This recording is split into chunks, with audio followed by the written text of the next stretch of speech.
Sejam bem-vindos à aula. Nós vamos falar hoje sobre os ganhos de comércio do modelo ricardiano.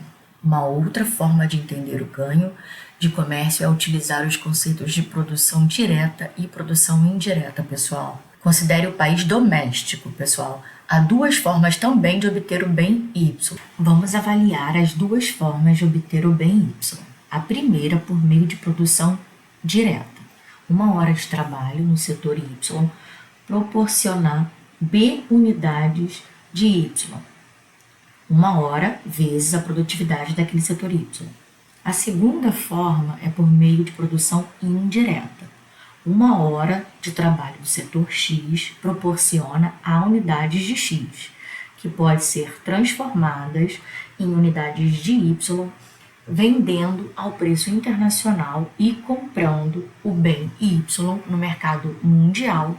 Assim, nós vamos obter Y igual a A, que multiplica a razão de preços, o P de X sobre P de Y, após o comércio, que está representado aqui com aquele Ezinho em cima. Observe que no numerador temos a receita obtida com a venda do bem X, A que multiplica P de X, e no denominador o preço do bem Y no mercado internacional.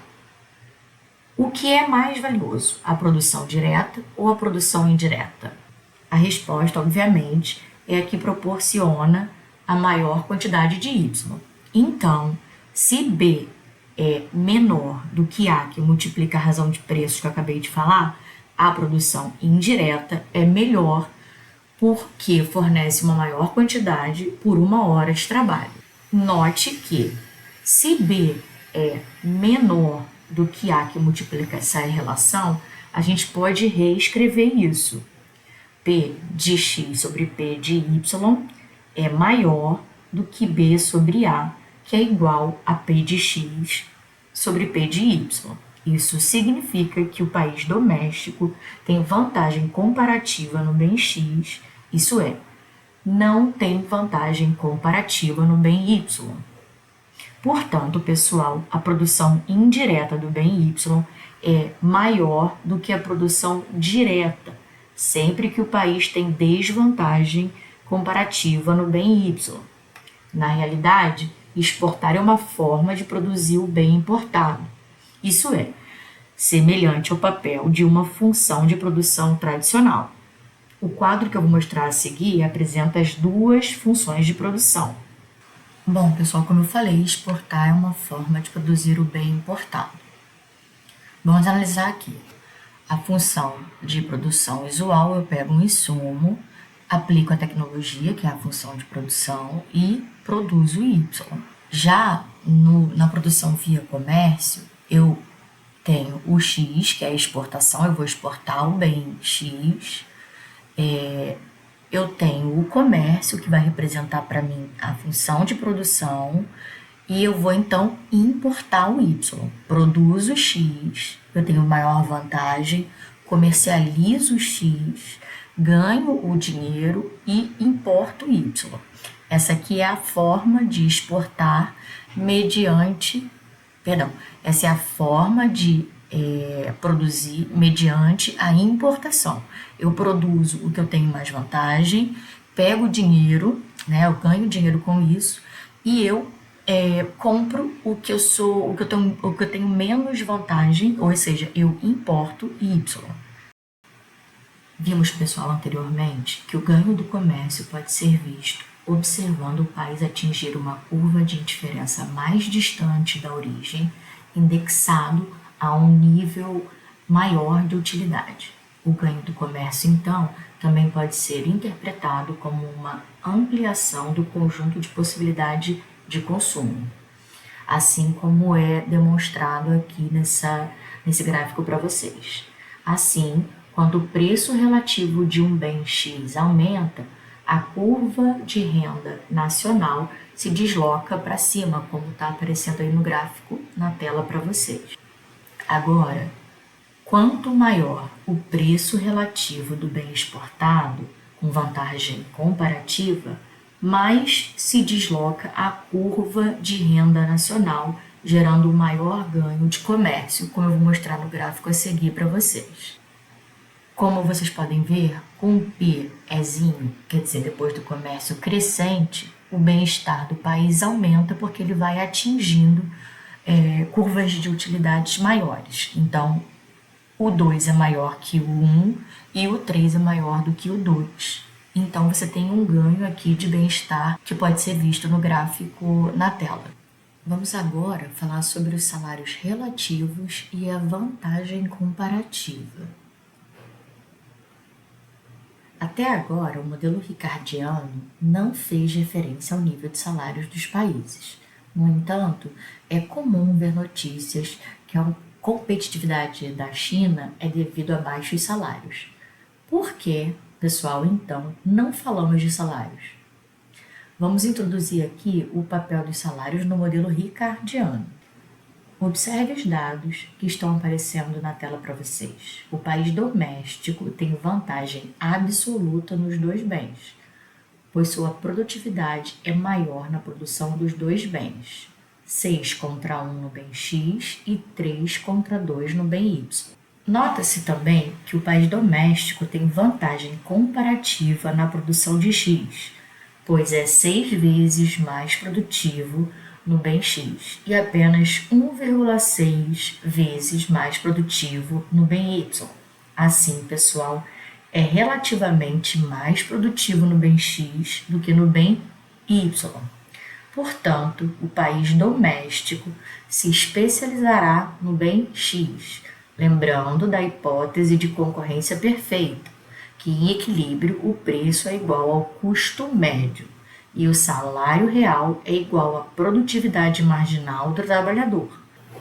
Lembrando aqui, pessoal, W é o salário nominal da economia doméstica, W asterisco o salário nominal da economia estrangeira, P de X o preço de X, P de Y o preço do bem Y. Lembrando que a balança comercial em equilíbrio é escrita dessa forma: o excesso de demanda do bem Y, que eu represento como E de Y, e o excesso de oferta do bem X é igual a EOX. O preço relativo é dado por P de X sobre P de Y. A produtividade do trabalhador nos setores Y e X é representado automaticamente por A e B, e indicando o país estrangeiro por asterístico. Então, pessoal, no país doméstico, lembrando, com especialização em X, o salário real é dado por P de X igual a 1 sobre A multiplicado por W. W sobre P de X é igual a A, que é igual a 6 unidades de X. No país estrangeiro, que é especializado em Y, o salário real é dado por P de Y, que é igual a 1 sobre B, asterisco porque é internacional, dividido por W internacional. E também W internacional, representado pelo asterisco, dividido por P de Y igual a B, asterisco. Eu só estou aqui reorganizando a equação, que é igual a 2 unidades de Y. Agora a gente vai fazer a comparação de salários. Supondo que o preço relativo, aqui P de X sobre P de Y, depois do comércio, em equilíbrio, é igual a 1. Lembrar que este preço relativo está no intervalo que eu vou mostrar a seguir. P de X sobre P de Y é igual a 3 sobre 6, por exemplo, é igual a 0,5. P de X asterisco, P Y asterisco é igual a 2 sobre 1, que é igual a 2. Esses dados vieram da tabela. Só lembrando, eu já mostrei aqui anteriormente, para X, o doméstico A igual a 6, estrangeiro A asterisco igual a 1, Y, B igual a 3 e B asterisco igual a 2. Então aqui eu tenho 0,5 e 2. E o nível de salário eu tenho país doméstico, W igual a 6 unidades de Y, país estrangeiro, W asterisco é igual a 2 unidades de Y. Aí eu posso comparar aqui os dois no Y. Então, o salário relativo é igual a menos W sobre W asterisco, que é igual a 6 sobre 2, que dá 3. O país doméstico tem vantagem se 1 sobre A, W, for maior do que 1 sobre A asterisco, W asterisco. Logo, eu vou avaliar se W sobre W asterístico é menor do que A sobre A asterístico. Nesse caso, eu tenho 6 sobre 2 é igual a 3, 3 é menor do que 6 sobre 1, que é igual a 6. Logo, o maior salário relativo é mais do que compensado pela maior produtividade relativa. Avaliando aqui, novamente, eu tenho 1 sobre BW é menor do que 1 B asterístico W, então W sobre W asterístico é menor do que B sobre B asterístico. Fazendo a conta, eu tenho 1,5. O maior salário relativo não é, nesse caso, compensado pela maior produtividade relativa. Agora vamos à diferença entre firmas e país. A firma no Brasil se defronta com um custo maior, por exemplo aqui, menos WUS aqui para Estados Unidos, 1 sobre A US Estados Unidos, aqui no nosso exemplo, menor do que WBR Brasil, dividido por TC, que multiplica 1 sobre ABR. Se acontecer isso, a empresa fecha. Firma sozinha não afeta o salário do Brasil. Pelo sinal da desigualdade, pessoal, o custo de produzir no Brasil é maior do que nos Estados Unidos. Como reduzir o custo de produção no Brasil? Como tornar o produto brasileiro mais competitivo? Nesse caso, há 3 possibilidades. Reduzir WBR por meio de desemprego, o que dá a rigidez do salário, requer uma prolongada recessão, nesse caso, econômica, e o custo social será elevadíssimo. 2. Desvalorizar a taxa de câmbio, ou seja, aumentar o TC. 3. Elevar a produtividade, o Azinho BR. No entanto, isso de elevar a produtividade requer novos investimentos e melhora na qualidade de ensino, a qualificação do trabalhador. É um processo que exige muito tempo. Portanto, o ganho da competitividade a curto prazo e médio prazo exige um regime de câmbio flexível. Até o momento, utilizamos apenas 2 bens. No mundo real, pessoal, há inúmeros bens. Vamos entender como que isso funciona. Quando eu tenho muitas firmas, há um mecanismo de ajustamento e as firmas não fecham. O salário cai e ou a taxa de câmbio se desvaloriza. Vamos lá ao modelo com N bens. No país doméstico, eu tenho as produtividades aqui, A1, A2, A3 até a N. No país estrangeiro, A1, A2, A3, AN com asterístico. A produtividade relativa, que é só dividir a produtividade doméstica pela produtividade internacional. Eu reorganizo essas produtividades da parte crescente para decrescente. O país doméstico, então, produzirá todos os bens em que W que multiplica 1 sobre a produtividade marginal for maior, o país doméstico produzirá todos os bens em que o W que multiplica pelo inverso da produtividade daquele bem for menor do que o estrangeiro, W asterístico, que multiplica 1 sobre A I asterístico. Então, custo do bem I no mercado doméstico, custo do bem I no mercado estrangeiro. O salário relativo aqui vai ser menor do que a produtividade relativa. Lembrando que o Brasil fica aqui em cima, porque não tem o asterístico, e o internacional fica embaixo, porque aqui está representado com asterístico, W asterístico. Então, eu tenho as produtividades ordenadas da maior para menor. Aí aqui esse pontinho representa até o bem 90, por exemplo. Tenho muitos bens nessa economia. Maior produtividade, menor produtividade relativa, sempre relativa, porque eu estou dividindo a produtividade no bem 3 dividido pela produtividade do bem 3 no mesmo bem, só que o país internacional. E aqui é o ponto de corte, tá? A partir desse aqui, eu tenho um outro resultado. Eu vou produzir até eu chegar nessa relação aqui, W sobre W asterístico, e aqui embaixo eu não vou produzir. O que tem menor produtividade relativa, a partir desse ponto eu não produzo. Nesse ponto aqui, a produtividade relativa ela é menor do que o salário relativo. Aqui a produtividade nessa parte verde, a produtividade relativa é maior do que o salário relativo, então eu produzo, tá? Aí vamos avaliar aqui o impacto de valorização de C1 maior do que C2. Por exemplo, aqui, carne bovina, carne de frango, minério de ferro, suco de laranja, soja, aço. Aqui são produtos que o Brasil historicamente tem maior produtividade. Então, quando chega o ponto aqui de W dividido por W asterístico C, esse vai ser meu ponto de corte, eu vou produzir isso aqui, o Brasil produz, porque isso aqui, né, esses produtos que estão aqui no eixo verde, é maior do que W, que multiplica W dividido por W asterístico, que multiplica C1. Então, o país produz, e aqui debaixo no roxo, o Brasil não produz.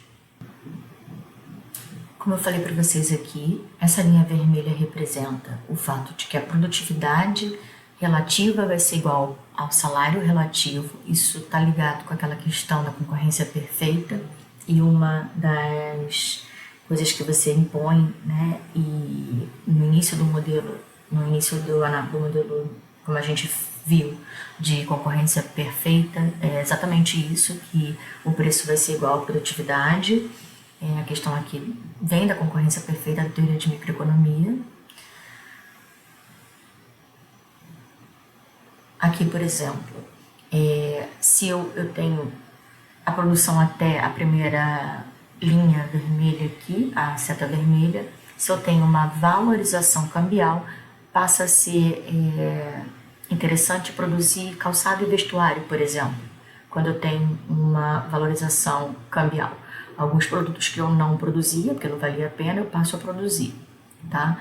Essa parte de cima, rosa, são os produtos que eu tenho maior concentração de produtos intensivos em recursos naturais, que na estrutura da exportação brasileira a gente encontra. A solução para a falta de competitividade vai ser mostrada aqui agora. Eu posso mexer aqui nessa parte que está com a luminosidade vermelha, essa bola vermelha aqui. Isso aqui são os salários do Brasil em dólares, que eu estou dividindo por TC, e TC aqui é a taxa de câmbio. Como reduzir o custo de produção no Brasil? Como é que eu vou reduzir esse custo de produção? Eu preciso avaliar que na recessão eu já reduzo o salário, a desvalorização da taxa de câmbio aumenta esse TC, então vai reduzir esse custo em dólar, e o aumento da produtividade, como eu falei para vocês, elevando a BR. Agora a gente vai para a determinação do salário relativo. Eu tenho a demanda relativa de trabalho, aqui nesse eixo marcando W dividido por W asterístico, né, que é o salário relativo, a quantidade de trabalho relativa, e essa aqui é a demanda relativa do trabalho, tá? Se W sobre W asterístico cai, o preço sobre o preço asterístico, ou seja, o preço relativo diminui, aumentando a demanda pelos produtos do Brasil, né, do país doméstico. Se W sobre W asterístico, que é o preço relativo, cai, aumenta o número de produtos produzidos no país doméstico. Esse aqui é a oferta relativa de trabalho. Para encontrar o equilíbrio, eu coloco as duas curvas no mesmo gráfico, e W1 sobre W1 asterístico, que é o preço relativo, é o preço de equilíbrio aqui, o salário de equilíbrio, e a quantidade de trabalho no equilíbrio. Então, relembrando aqui, esse ponto, essa seta vermelha, que é o ponto W1 sobre W1 asterístico, é exatamente esse ponto de equilíbrio aqui entre oferta e demanda no mercado de trabalho nacional. Aqui eu vejo sempre em relação ao mercado exterior, então é sempre relativo. Esse aqui é o meu ponto onde eu vou produzir. Eu vou produzir até essa faixa vermelha aqui, W1 sobre W1 asterisco, que é o preço relativo, o salário relativo. País doméstico tem vantagem comparativa no bem 1, no bem I, se 1 sobre a produtividade marginal aqui, a produtividade nacional, multiplicado pelo salário, for menor do que 1 sobre a produtividade no bem I, multiplicado pelo salário no mercado internacional. Isso vai me dar aqui, W sobre W asterisco vai ser menor do que AI sobre AI asterisco. A produtividade relativa é maior do que o salário relativo. É possível, pessoal, o país estrangeiro, que está marcado aqui com asterisco, ter baixo salário e elevada produtividade, de modo que para qualquer bem I eu tenho essa relação? Bom, não. O salário e produtividade apresentam correlação positiva, como vocês podem ver aqui. Então, se eu tiver um aumento da produtividade, de produtividade do trabalho 1 para produtividade do trabalho 2, eu tenho um deslocamento dessa curva e o salário passa para W2. Se eu tenho essa produtividade maior, o salário vai ser maior também. Levando em consideração aqui que a oferta de trabalho é fixa em L1. Então, quantidade de trabalhadores aqui, produtividade marginal L2 é maior do que a produtividade marginal L1. Tá?